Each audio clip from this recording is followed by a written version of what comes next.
Hi everyone and welcome, this is the Apostate Prophet. Hope you're all having a great week. I just had a conversation with Vidovitz. It was very interesting, very hilarious at some points. If you want to watch it, the link is below in the description. That's all I have to say. Actually not. I have a lot to say and it gets very nasty because we are talking about paradise in Islam.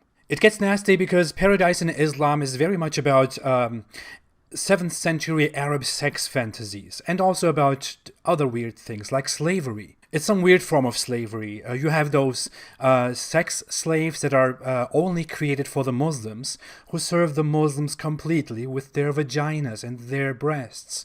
And you also have beautiful looking little weird boys who are also your mindless servants in heaven. That is the Islamic heaven. You live for nothing. You are just there. You drink, you have sex orgies, and you worship Allah.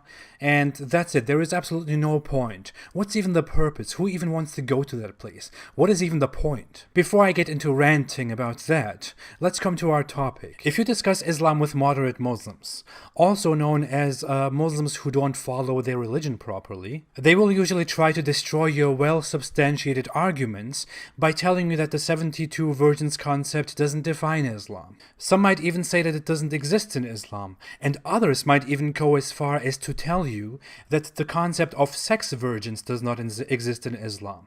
The concept of virgins in Islam doesn't just come from Hadith or from scholarly opinions or any other nonsense like that. It comes directly from the biggest source of nonsense, the Quran. The Quran describes them as virgins who are lovers and friends to Muslims who go to heaven, and they all are of equal age. It further describes them as full-breasted companions of equal age, and many other things. So the Quran mentions virgins, also called huris. The Quran even dedicates few verses from its most poetic chapter, chapter 55, to those virgins. Now there are some reformists, Quranists, and other bullshitters who try to reinterpret those verses and try to tell you that the Quran actually means something different. But I made a video long ago about what I think of those bullshitters. The Quran doesn't have any different meaning, any different reinterpretation. It clearly talks about virgins in heaven that are created by God for the Muslim believers that you can have sex with completely, freely, because they have no free will. The Quran clearly speaks of full-breasted, beautiful, untouched, big-eyed virgins. And Hadith even further described them as so beautiful, pure, and transparent that the marrow of the bones will be seen through the bones and flesh. What a peculiar imagination. They will also be very young virgins, created right out of the oven by Allah only for the believers. So they won't be just random women among us who live in this world. So if you are a woman and if you are a female, don't be sad. You won't be one of those celestial virgins, trust me. Hadith also say that there will be no one without a wife in paradise. And this wife refers to those mindless, absurd creatures that you can have unlimited sex with, not to regular wives. Men will have their earthly wives as well, and the wife, or the 4 wives, who share their husband with different wives already, will also have to share their husbands with so many sex slaves. But that is nothing new, because Islam allows sex slavery anyway, so. That's not all. Hadith also say that men will be given the sexual strength of 100 men. So if you ever wondered how a man will have sex with 72 virgins and also his wives, don't worry, you will have the strength of 100 men. What is also very messed up is the emphasis on virginity. The virgins, according to Islam, that you have sex with in paradise will stay virgins even when you have sex with them. Can you think about how sick and weird and I don't know. The first thing that I think about when I look at all these details that are a fundamental part of Islam is what do women even get from lovingly following this religion so much? So I checked a bit what different people, what different women from different places of the world think, and what they say online about it. And you would be surprised seeing how much many Muslim women are totally comfortable with the fact that Islam basically promises a paradise which is a sex fantasy for men, not for women. I even saw a Muslim woman saying something like, I don't want my husband to have multiple virgins and multiple wives in heaven. How can I deal with this? And then other people, other Muslim women who want to comfort her, come and say things like you will have no feeling of jealousy in paradise, and Allah knows best, and He is not unjust. That apparently solves the problem. Both of these points are completely Islamic. According to Islam, in heaven, you will be free of negative feelings such as anger, jealousy, or fear, and you will also be free of physical needs, according to narrations. If Muslims in heaven don't have such needs, then why promise them a paradise in which they can have unlimited sex with some stupid slaves? I would really try to go into this and understand it much further, but as we said already, Islam is nonsense. Some people even try to rationalize and try to explain that women are rewarded in heaven as well. And they try to take little implications from the Quran and the Hadith and explain that women will also be rewarded equally in paradise, not just men. But in the Quran and the Hadith, there is basically nothing really clear about the great rewards for women, when it is so clear that the Quran mentions it over 3 times that men will have their little sex slaves in paradise. Now, Islamic sources also talk about some weird things like beautiful servant boys for the Muslims in paradise.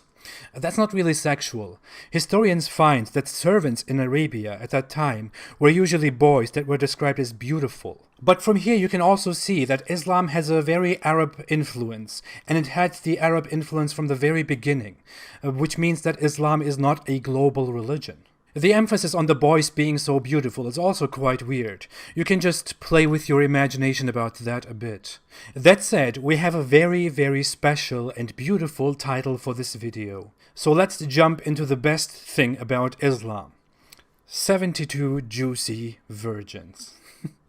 Many people in the West and their Muslim allies try to sell the notion that the 72 virgin concept is solely based on a misunderstanding, and that Islamophobic people want to take that story and want to give it more credibility in order to discredit Islam. I mean, that's very believable, isn't it? People oppose Islam and hate Islam, and we are talking about hateful people like this bastard here. And of course they will feed you stories that suit their narrative, just to make you hate Islam. Unfortunately, that's not the case. There are a lot of unauthentic sources about the 72 virgins in Islam. But there are just as many sources about the 72 virgins that are completely authentic and a fundamental part of Islam. We can just go ahead and read a hadith that confirms that heaven is a beautiful place for people who fight and die for Allah. The Messenger of Allah said, "There are 6 things with Allah for the martyr. He is forgiven with the first flow of blood. He is shown his place in paradise. He is protected from punishment in the grave, secured from the greatest terror. The crown of dignity is placed upon his head, and its gems are better than the world and what is in it. He is married to 72 wives along Al-Huril Ain of paradise, and he may intercede for 70 of his close relatives." This hadith has been graded Hassan. Hassan means good, and in hadith terminology, Hassan hadith are seen as reliable and a firm evidence for any matter they are talking about. If you have any doubts about it, just go online and research this topic to death. Along with that, I will also give you a link to Wiki Islam that explains perfectly the authenticity of narrations related to 72 virgins. As you have seen in the hadith, martyrs are something like the most important people in Islam. They have so many privileges that other people don't have, no matter what they do. And they are rewarded with 72 juicy, mindless servants just for their sexual needs. Normal people get 2 minimum, and martyrs get 72 directly. What else is this, if it is not a religion that glorifies war, bloodshed, slavery, and the sexual fantasies of men? What religion that is called peaceful today would give its greatest status to people who raise the sword and fight against people and kill people, and who die? A religion that is by far more peaceful would be a religion that teaches its believers not to live and not to die with the sword. Or a religion that teaches to stay away from conflict altogether, no matter for what purpose. You can probably associate these features with some religions, but definitely not with Islam. So if you still believe in Islam, or if you think that Islam is a totally misunderstood, totally beautiful and peaceful and nice religion, Please think about all these things that we just talked about. I will give links to all the sources below in the description so that even the laziest person who doesn't want to think further about it can just go below there and look at things himself. If you stay honest to yourself all along, and if you really research this thoroughly, then you should come to the conclusion that there is probably something terribly wrong with this religion. Thank you for watching. If you like this video and my cause, please do not forget to like, to share and to subscribe for the sake of 72 virgins. My channel is not monetized and never will be, so you can watch it without ads. If you want to support me and my cause, you can do so on Patreon.